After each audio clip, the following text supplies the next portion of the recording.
Basic এই জিনিসটাই জানি না, তো সেই কোশ্চেনগুলো আপনি লেখা মানে আমি এই রংটা চিনি না বা এই জিনিসটার নাম কি আমি এটাই জানি না,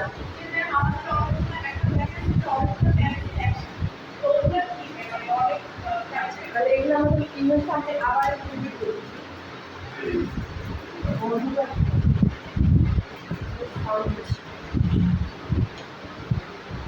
আচ্ছা এই যে পেন্সিল, দেখেন পেন্সিলের এই জায়গায় হচ্ছে গ্রেড থাকে এইচ থেকে এই যে বি টুয়ার বি, এইচ এইচ এইচ এর এদিকে মানে এইচ বি থেকে 2H 4H 6H মানে যত এইচ বাড়বে, এইচ যত বাড়বে পেন্সিলগুলো তত হালকা এবং পেন্সিলগুলো অনেক শক্ত।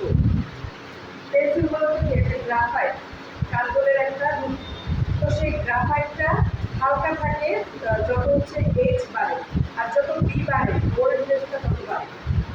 আপনি 10B চেয়ে দেখবেন 12B আর অনেক ডার্ক, অনেক ডার্ক, ঠিক আছে? তো যত এইচ বাড়বে তত হালকা। দেখেন আপনাকে দেখে একটা, এটা 11HB, এটা যতটা হালকা, আবার এই যে বোর্ডটা থেকে এটা হচ্ছে 8B, এটা অনেক ডার্ক। বিভিন্ন ধরনের ফোনের কাজ করার জন্য কোন জায়গায় কতটুকু আলো দিতে ছায়া দেবেন সেটার জন্য এইচডি চেঞ্জ করে করে করতে পারেন। এত তো মানে রাখা যাবে না, সাউন্ড হচ্ছে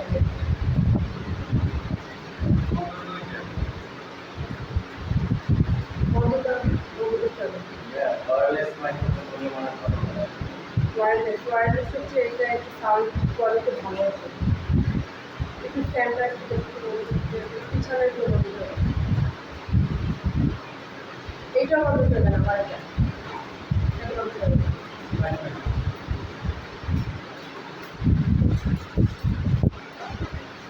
আজকে রুম ফ্যানটা পানি বন্ধ করে দেবো আর গরম তো লাগে সাউন্ডের জন্য তো কেউ ক্লাস করতে পারবে এসে ঠিক করে চলেন। মাঝখানের একটা ফ্যান রাখেন যাতে মোটামুটি কি হয় সবাই, হ্যাঁ অনেক সাউন্ড আসে।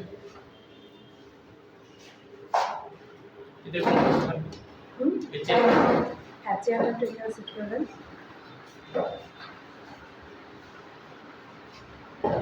আচ্ছা আর কারো কোনো কোশ্চেন আছে? আপনাদের সিলেবাস আর কোশ্চেন কিন্তু আমি যেটা দেখলাম অ্যানালাইসিস করে আলাদা, সিলেবাস অনেক বড়, অনেক কিছু। আপনার সিলেবাসটা আপনাদের দেখাই একটু মানে আলোচনা করি দেখি কী আছে।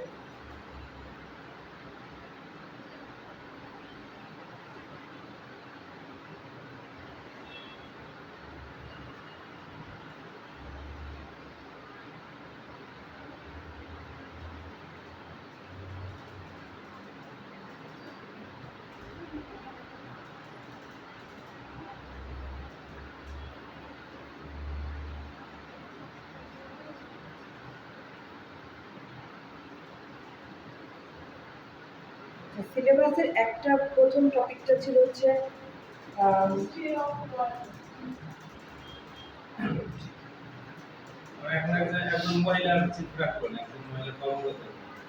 না ওটা তো আমাদের জাস্ট ইসের পর আমাদের সিলেবাসটা একটু দেখতেছি। প্রথম হচ্ছে তৈজসপত্র ব্যবহারিক দ্রব্য সামগ্রী লেখার মাধ্যমে অঙ্কন মানে হাঁড়ি পাতিল, তারপর যে কোনো জিনিস ছোটো সাবজেক্ট বোতল এগুলো মানে মানে জাস্ট পেন্সিল দিয়ে আঁকা, একটা টপিক। তারপর হচ্ছে প্রকৃতি অনুসরণ, আমরা আমাদের বিভিন্ন ধরনের প্রাকৃতিক দৃশ্যগুলো আছে, এটা হচ্ছে প্রকৃতি অনুসরণ। প্রকৃতির এবার ছোটো ছোটো সাবজেক্ট, ছোটো গাছ, কলা গাছ, আম গাছ, আম জাম, হ্যাঁ পাতা লতা, এই যে ছোটো ছোটো সাবজেক্টগুলো। তো এইটা হচ্ছে 2 নাম্বার টপিক আপনাদের। 3 নাম্বার ছিল ফিগার ড্রয়িং, বিভিন্ন ধরনের স্টাইলের ফিগার, মানুষ বিভিন্ন অ্যাঙ্গেলে শ্রম কর্মজীবী করতে পারে ভিতরে বা নৃত্যরত মানে বিভিন্ন অ্যাঙ্গেলের ফিগার স্টাইল, যেটা আর কি বসা ফিগার, দাঁড়ানো ফিগার, এটা হচ্ছে আপনাদের 3 নাম্বার টপিক। তারপর হচ্ছে ভূদৃশ্য অঙ্কন মানে যেটা সিনারি, আমরা অনেকগুলো সিনারি করছিলাম হয়তো আমাদের স্বর্ণঋতু, তারপর আরও অনেক ধরনের সিনারি, এগুলো সব হচ্ছে কি ভূদৃশ্যের আন্ডারে। তারপর হচ্ছে মানব ফিগার কম্পোজিশন অনুশীলন, সেখানে হচ্ছে যে অনেকগুলো কর্মরত মানুষ থাকবে, একটা ছবির ভিতরে অনেকগুলো মানুষ কেউ দূরে, কেউ কাছে কাছে করতেছে, কেউ মানে ওইটা আমরা দেখাইতে হবে যে কাছের ফিগারটা কতটা আঁকতে হবে এবং দূরের ফিগারটা কতটা আঁকতে হবে। কেমন একটু ভিডিও করছে? আচ্ছা, তাহলে এই গেল 5টা কি টপিক। সিলেবাসের 5টা টপিক হচ্ছে এইটা। প্রথমটা কি বলছি? তৈজসপত্র, মানে ভারী পাতলা ছোট সাবজেক্ট বিভিন্ন ধরনের, যেটাই বলবে যে আপনি আঁকতে পারেন, দেখলে হ্যাঁ এটা বলছে এটা আমি ঠিক করে আঁকতে ফেলাম। তারপর হচ্ছে প্রকৃতি অনুশীলন, অনুশীলনের ভিতরে ফুল, লতাপাতা, গাছপালা এগুলো। আর এগুলো মিডিয়াম হচ্ছে কালি তুলি, মানে পেন্সিল, নর্মাল কালার টালার এত এত কিছু না, কিন্তু আমরা কালারও হয়তো দেখছি। তারপর হচ্ছে ফিগার ড্রয়িং, বিভিন্ন ফিগারের কাঠামো। তারপর হচ্ছে ভারসাম্য, মানে একটা ফিগার যে দাঁড়ায় আছে সে মানে দাঁড়ানোর একটা ব্যালেন্স থাকে। আমি এখানে দাঁড়াইছি, আমাকে দেখে মনে হচ্ছে না যে আমি পড়ে যাবো, এমনভাবে আঁকা যাবে না মনে হচ্ছে স্টিফেন হকিং এর মতো পড়ে যাচ্ছে, ব্যাপারটা এরকম না। মানে ওই ব্যালেন্সটা, একজন মানুষ বসছে তাকে যেন দেখলে ফিল হয়, বা তার ড্রয়িংটা দেখলে ফিল হয় যে সে বসছে, রিয়েলি সে বসছে, তার একটা ব্যালেন্স আছে, তার নিজের একটা ওয়েট আছে, তার উপরে একটা মানে অভিকর্ষ যে বলটা ওইটা কাজ করতেছে, এই ফিলটা সহজে ড্রয়িং, ওইটা হচ্ছে ফিগার ড্রয়িং। তারপর হচ্ছে ভূদৃশ্য অঙ্কন, সেটা বললাম যে প্রাকৃতিক যে সিনারিগুলো, এটা তার ভিতরে আসে গ্রামের দৃশ্য, শহরের দৃশ্য। তারপর আসে হচ্ছে মানব ফিগার কম্পিটিশন, অনেকগুলো মানুষ একই জায়গায়, হয়তো সেটা বাজার হতে পারে, হয়তো সেটা একটা স্কুল গ্রাউন্ড হতে পারে, একটা রুম হতে পারে, তারপরে একটা ধান ক্ষেত হতে পারে। সেখানে কিছু ফিগার থাকবে সামনে, কিছু থাকবে দূরে, ওইটা দূরের জিনিসটা ছোট হবে, সামনের জিনিসটা বড় হবে, ওই টোটাল ব্যাপারটাই হচ্ছে মানব ফিগার কম্পিটিশন। এই 5টা টপিক ক্লিয়ার, তাই না? আচ্ছা, তারপরে হচ্ছে আপনার টোন অনুশীলন। তারপর আরেকটা টপিক হচ্ছে টোন অনুশীলন। টোন হচ্ছে এই যে আমরা সেদিন টোনের কাজ করছিলাম, যে আলো এবং ছায়া, কালার ব্যবহার না করে আলো এবং ছায়া ইউজ করা, মানে পেন্সিল দিয়ে শেড করে করে স্কেচ করা যে ব্যাপারটা। হ্যাঁ, কোথাও অনেক ডার্ক দিতে হবে, কোথাও অনেক লাইট দিতে হবে, কোথাও খুব কম কাজ করতে হবে, কোথাও অনেক বেশি। হ্যাঁ, এই জিনিসটা যে এই সাবজেক্টের নিচে ডার্ক, এই জন্য এই জায়গাটা কালো রাখতে হবে, কালো দিতে হবে, এই জায়গায় লাইট করছে, এই জায়গায় হালকা হালকা কাজ করতে হবে। এইটা হচ্ছে টোন। তো টোনের অনুশীলনটা আমাদের পেন্সিলের মাধ্যমে করতে হবে, পেন্সিলের টোন অনুশীলন। তারপর হচ্ছে স্টিল লাইফ। স্টিল লাইফ মানে কি? জড় বস্তু। সেটা আপনার হতে পারে কিছু তৈজসপত্র হতে পারে, আবার কিছু ফ্রুটস হতে পারে, ফ্রুটস প্যালেট বা অন্য অনেক কিছু, মানে যে কোনো জড়বস্তু যার জীবন নাই, সেই যে কোনো একটা সাবজেক্ট হতে পারে, বা আপনার এক্সামে আপনাকে বলতে পারে যে এরকম একটা ফলের ছবি আঁকেন, নাকি সেটা কিন্তু স্টিল লাইফ। তো সেটা আপনাকে একটা বলছে যে পেন্সিল দিয়ে বিভিন্ন ফল, বিভিন্ন বোতল, একটা বড় একটা ছোট, কোনটা পিছনে দিবেন, কোনটা সামনে দিবেন, এগুলো কিন্তু কম্পিটিশনের ক্লাসে আমরা অলরেডি দেখাই ফেলছি যে অনেকগুলো সাবজেক্টের ভিতরে কোন জিনিসটা আমরা সামনে অ্যারেঞ্জ করবো, কোনটা পিছিয়ে রাখবো। ঠিক আছে, এই জিনিসগুলো হচ্ছে আপনার স্টিল লাইফ। বুঝতে পারছেন স্টিল লাইফের ব্যাপারটা? তারপর হচ্ছে আরো অনেকগুলো দিচ্ছে যে আউটডোর স্টাইল, হয়তো এই ক্লাসগুলো হয় না, মানে বাইরে গিয়ে, মানে ক্লাসের বাইরে গিয়ে ঘর, পশু পাখি, এগুলো আর কি আঁকা, মানে বোঝানোর জন্য বলতেছি। এটা হচ্ছে আউটডোর স্টাডি, মানে আপনার ক্লাসরুমের বাইরে গিয়ে আপনাকে কাজগুলো করতে হবে, লাইনে গিয়ে। তারপর হচ্ছে আউটডোর স্টাডি উদ্দেশ্য, মানে কোনো একটা জায়গায় গেছেন, ওইটা দেখি ওই জায়গার কম্পিটিশনটা, ওই জায়গার সিনারিটা দেখে বসে বসে আঁকা, এটাকে বলে আউটডোর সিনারি। তারপর হচ্ছে প্রতিকৃতি, পোর্ট্রেট, মানুষের মুখমণ্ডল আঁকার চেষ্টা, যেটা সেটা নিজের হতে পারে। এটা একটা অনেক হায়ার যে সহজে পোর্ট্রেট স্টাডিটা করা যায় না, যদি তাকে দেওয়া হয়, মানে বেসিক লেভেলে আসলে এটা একটু টাফ। ঠিক আছে, একটু করতে করতে আসলে ব্যাপারটা আসে। সেজন্য আমাদের কিছু ফিগার, যেমন কিছু পোর্ট্রেট রবীন্দ্রনাথ হতে পারে, তারপর কবি নজরুল, আরও এই যে যেগুলো পরিচিত, বঙ্গবন্ধু, এই জিনিসগুলোকে একটু স্টাডি করতে হবে, কারণ এগুলো দিতে পারে মুখস্থ আকারে। তারপর হচ্ছে এই তো এগুলো আর কি আছে, বিভিন্ন প্রকার ফল, মাছ, পাখি, সেগুলো। তারপর হচ্ছে হাত পা স্টাডি, পার্সপেক্টিভ ড্রয়িং। আমি ওই যে অনেকগুলো ছবি পাঠাইছিলাম, দেখাইছিলাম বিভিন্ন হাতের মুভমেন্টগুলো, পায়ের মুভমেন্টগুলো, এগুলো হচ্ছে পার্সপেক্টিভ ড্রয়িং, হাত পা। তারপর হচ্ছে প্রতিকৃতি, রিলিফ ভাস্কর্যটা হচ্ছে মাটি দিয়ে মাটি দিয়ে বিভিন্ন মানে শেপ ক্রিয়েট করা। হ্যাঁ, এগুলো আসে না তবে আপনাদের সিলেবাস এগুলো সব আছে। তারপর হচ্ছে আপনাদের মডেলিং, এটা ওই যে মাটি দিয়ে বিভিন্ন ফিগার করা, ফিগার তৈরি, একটা আস্ত মানুষ তৈরি মাটি দিয়ে স্কাল্পচার যেটাকে বলে। তারপর হচ্ছে কাগজ কেটে ফুলদানি, কলমদানি ইত্যাদি তৈরি, এটা আমরা করছি। কাগজ কেটে ফুলদানি করছি না, ফুল করছি বিভিন্ন ধরনের, এবং ফুলদানি যেটা ক্রাফট ক্লাসে আমাদের করা হয়েছে। তারপর হচ্ছে কাদামাটি দিয়ে কাদামাটি ও কাগজ দিয়ে পেস্টিং করে মুখোশ তৈরি কাদামাটি এগুলো দিয়ে। তারপর হচ্ছে পাট সুতা দিয়ে বিভিন্ন কারুশিল্প, নকশি কাঁথা, বাঁশ বেত, এগুলো হচ্ছে একদম কুটির শিল্পর আন্ডারে। এগুলো আসে না আসলে। এই যে মোটামুটি সিলেবাস হচ্ছে এটা। আর আমাদের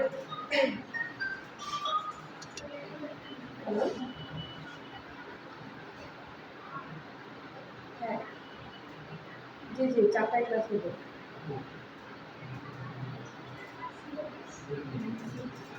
আচ্ছা, ঠিক আছে।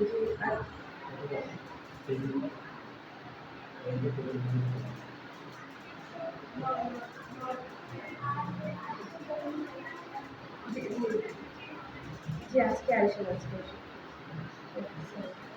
আমি তো ক্লাসে থাকি। লাস্টের যেগুলো বললেন, হ্যাঁ, এটার সাবজেক্টের নাম হলো কারুশিল্প। তো এগুলো কি প্র্যাকটিক্যাল, এগুলো আমাদের করে নিলে মানে ক্লাসে দেখাতে হবে, মানে একটু পরীক্ষা কিভাবে হবে? এগুলো পরীক্ষায় দেয়নি, কারণ যে আপনাদের দেখলাম যেটা পরীক্ষার কিসের কোশ্চেনে আসলে এটা আসলে এমনি ইনক্লুড করে দিছে তাদের ইয়া, কিন্তু আপনাদের এটা শেখানো হবে বা শিখতে চাইলে শেখানো যাবে। আমাদের যে আসমানের পরীক্ষা সব কি তাহলে কিভাবে হবে? এটা আসলে প্রিভিয়াস কোশ্চেন এখন আমি হাতে পাইনি, আমি স্যারকে বলতেছি, স্যার এখন আমাকে দেয়নি কোশ্চেনটা। হ্যাঁ, আমি ওই কোশ্চেনটা হাতে পেলে বলতে পারি। তো সেখানে এই যে আমাদের কিছু ওই যে গ্রুপ কোশ্চেন দেখছিলাম, সেখানে একটা ব্যাপার ছিল যে মানে ফিগার কম্পোজিশনের একটা হচ্ছে যে গ্রামীণ একটা মেলা মেলা আজকে আমরা সেই মেলা এটা করবো যে একটা গ্রামীণ মেলা হলে সেখানে আসলে কিরকম এনভায়রনমেন্ট হয়, চলে আসতে পারে এরকম একটা বিষয়। সবাই পেপার মোটামুটি আমার সাথে করার চেষ্টা করেন।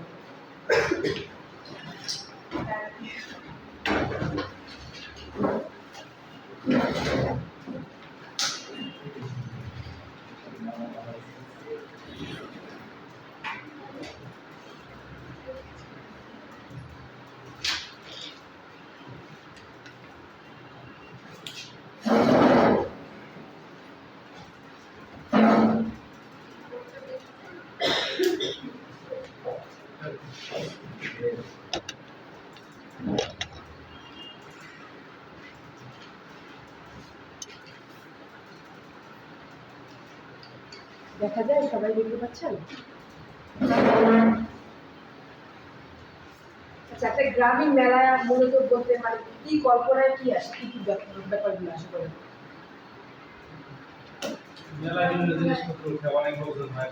হ্যাঁ, অনেক যা যা কল্পনা আসে ওই জিনিসগুলো আমরা আসি। মানে আমরা তো মেলা দেখছি তাই না, ছোটবেলায় যাওয়া হয়েছে, এখন অবশ্য কম বসে, কিন্তু আগে অনেক এক্সাইটিং একটা ব্যাপার ছিল এই ব্যাপারটা, সবাই বৈশাখী মেলায় সবাই যায়, আমি ছোটবেলায় যাইতাম। তো ওই যে ব্যাপারগুলো কল্পনা করে আমাদের ব্যাপারগুলোকে এখন নিয়ে আসবো কি ছিল। নাগরদোলা ছিল, মোটামুটি হ্যাঁ অনেক কিছু।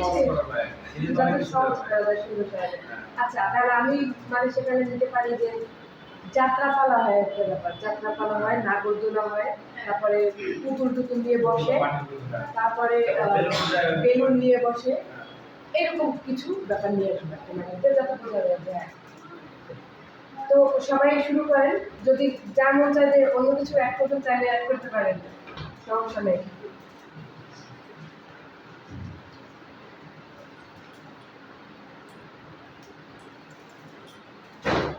গরম হয়ে গেছে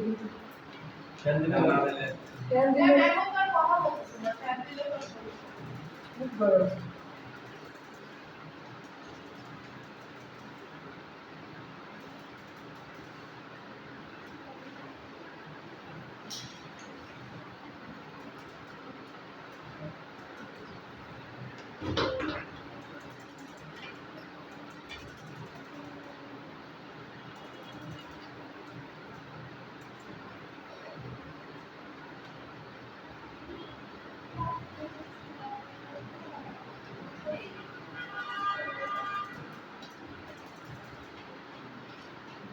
সবাইকে এই যে নিবন্ধনটা এবার যে প্রথম দিচ্ছেন এই টপিকের উপরে এই সাবজেক্টের উপরে নাকি এর আগেও এইটা দিচ্ছেন তো তাহলে তার এক্সপিরিয়েন্স থেকে আমরা একটু শুনতাম যে ব্যাপারগুলো আসলে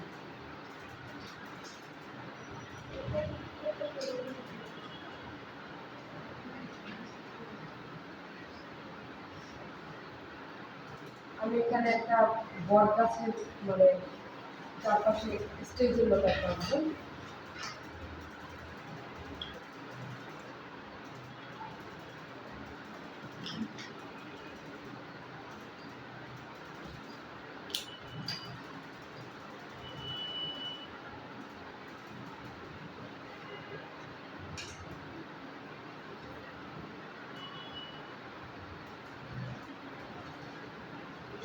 দেখা যাচ্ছে কি ভিডিওতে অনেক হালকা লাগে খুবই গরম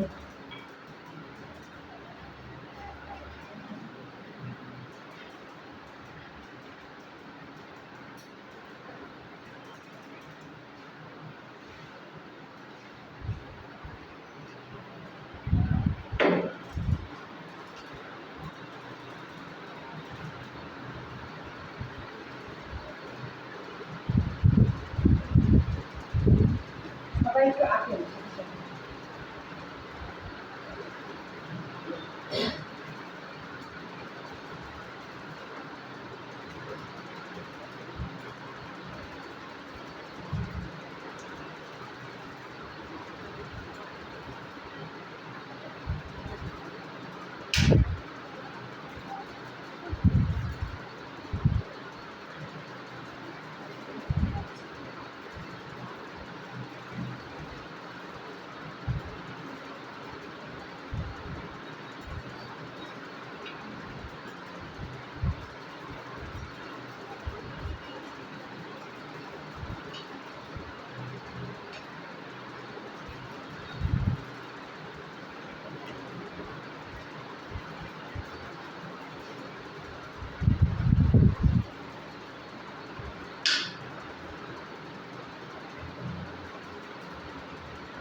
স্পিকার একটা বাউল টাইপের লোক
হুম? হ্যাঁ, দাঁড়ানো এদিকে সে গান করতেছে, তার কিছু দর্শকও আছে।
মানে এই লোক যে গান করতেছে তার দর্শকও তো লাগতেছে, তাই না? তো কিছু দর্শক আছে এখানে।